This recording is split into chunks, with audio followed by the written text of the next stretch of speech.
Hello बच्चों, चलिए प्रश्न को देखते हैं। तो दिया गया प्रश्न है कि निम्न में से कौन सा कथन गलत है। विकल्प ए है I3+ की संरचना बंकित है। विकल्प बी है PH5 और BiCl5 का अस्तित्व नहीं है। विकल्प सी है SO2 में P पाई D पाई आबंध होता है। विकल्प डी है SeF4 और CH4 का आकार समान है। तो हमें बताना है कि जो हमारे दिए गए ये विकल्प है, इनमें से कौन सा विकल्प गलत है।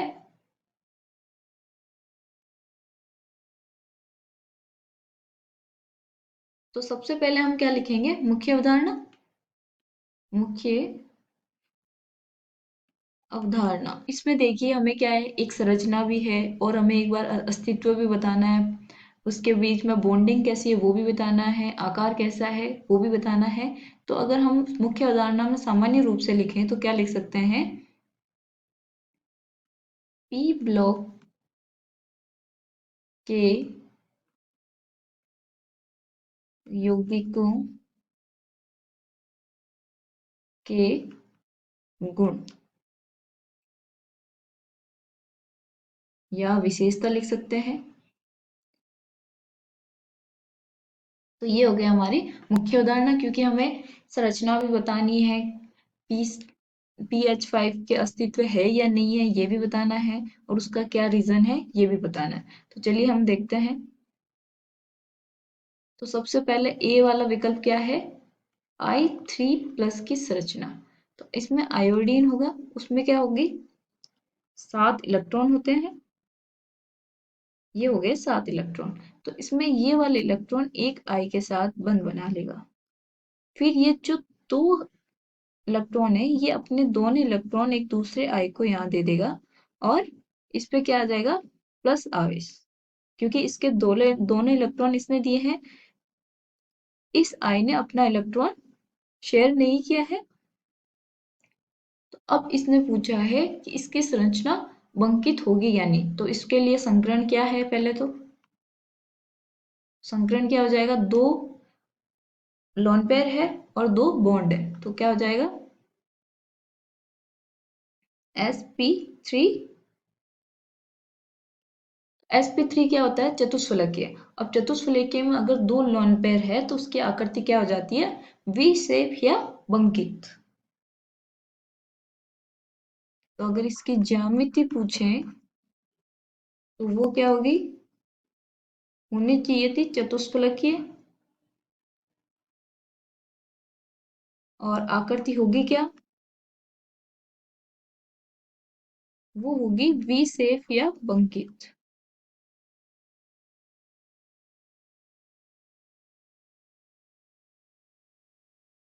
ठीक है। अगर हम इसको अच्छे से बनाना चाहें तो क्या होगा, आई आई और आई और 2 लोन पेयर। तो ये हो गया हमारा वी शेप बोल सकते हो या फिर बंकित बोल सकते हो। ठीक है। तो इसका मतलब विकल्प ए तो क्या है, हमारा सही है। तो हमें क्या चूज करना है, कथन जो गलत है। तो ये हमारा विकल्प नहीं होगा। अब PH5 और BiCl5 का अस्तित्व नहीं है, तो हम देखते हैं। तो PH5, अब इसमें क्या होता है कि जो हमारी H व P की जो विद्युत ऋणता है, विद्युत ऋणता वो क्या होती है, समान। और अब इसका अगर हम संग्रहण निकालें तो P में क्या है, 5H है, 1 2 3 4 5, सब में पाई सिग्मा बंध है। तो इसका जो संकरण आएगा वो क्या आएगा, sp3d। तो इसमें क्या है, एक d कक्षक है। अब हमारे पास क्या है कि H की विद्युत ऋणता,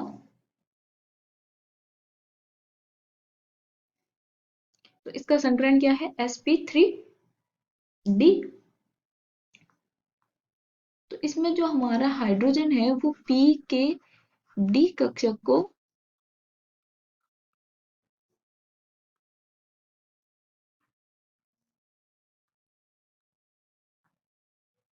डी कक्षक को विकृत नहीं कर सकता।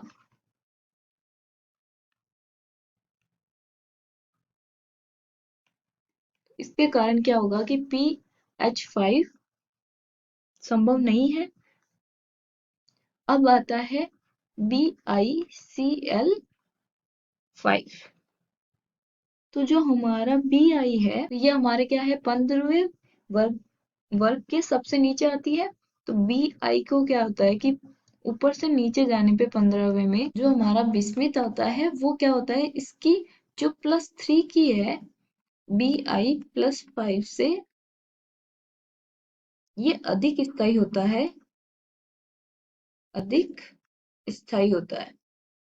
तो इसमें क्या होगा कि BiCl5 Cl3 अधिक स्थायी होगा BCl5 से। अब क्यों? क्योंकि जो Cl है उसका भी आकार बड़ा है, तो इसमें 5 Cl एक साथ जुड़ेंगे तो इसमें क्या होगा, त्रिविम बाधा भी आएगी और अक्रिय युग्म भी फैक्टर इसमें काम करेगा हमारा, क्योंकि ये 15वें वर्ग की सबसे नीचे वाली तत्व है। तो हम लिख सकते हैं BiCl5 में क्या होगी, एक तो त्रिविम बाधा भी होगी, इस वजह से ये क्या होगा, यौगिक नहीं बनेगा। तो विकल्प बी देखिए, इसने बोला कि अस्तित्व नहीं है, तो इसका मतलब ये क्या है, कथन सत्य है लेकिन हमारा विकल्प नहीं है, तो ये हो जाएगा रॉन्ग। तो अब सी है, SO2 में P पाई D पाई आबंध होता है।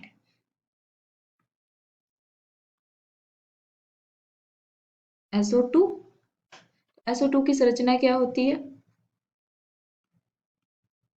डबल बॉन्ड दोनों के साथ और एक लोन पेयर। तो अब इसका अगर मैं सल्फर की इलेक्ट्रॉनिक अभिविन्यास लिखूं तो वो क्या आएगा, सल्फर क्या है 16, तो 1s2 2s2p6 3s2p4 और 3d0। ठीक है, तो ये वाला तो हमारे क्या होता है, ये है संयोजकता कोष। तो हमारे 3s में कितने इलेक्ट्रॉन है, 2 इलेक्ट्रॉन।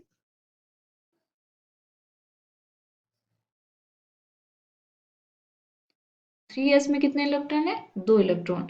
और जो हमारा p है उसमें कितने हैं, 4 इलेक्ट्रॉन।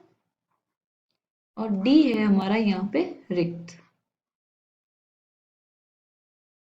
तो अब हमें अगर इसके साथ बंध बनाना है तो इसको एक इलेक्ट्रॉन को किस में लेके जाना पड़ेगा, डी में, तभी तो हमारे 4 बंध बनेंगे। तो अब ये वाला क्या है, डी। ठीक है, और ऑक्सीजन का हमें पता है इसमें क्या होगा, पी कक्षक ही होगा, क्योंकि ऑक्सीजन का क्या होगा 1s2 2s2p4। इसमें जो होगा हमारा वो पी पी कक्षक ही बंध बनाएगा, तो इसमें पी पाई डी पाई बंध होगा। ठीक है,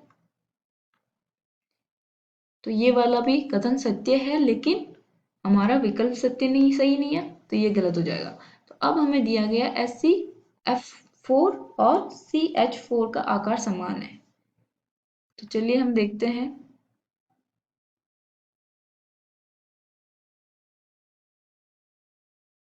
SeF4 और CH4 तो कार्बन है, ये 14वें वर्ग का तत्व है पहला, और दूसरा यहाँ पे समूह है। ठीक है, कार्बन के पास है 4H। ठीक है, और Se है, सेलेनियम के पास है फ्लोरीन।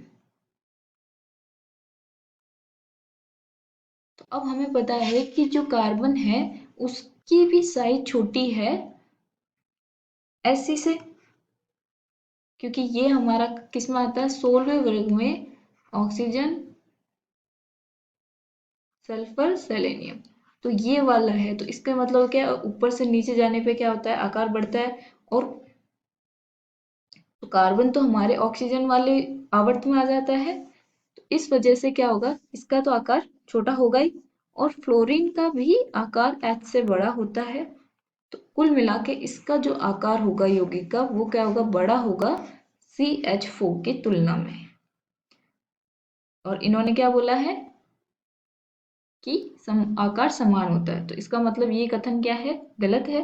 तो हमें गलत कथन ही बताना है, तो इसका मतलब हमारा विकल्प डी होगा, वो सही उत्तर होगा। आशा करती हूँ आपको समझ में आया होगा। धन्यवाद।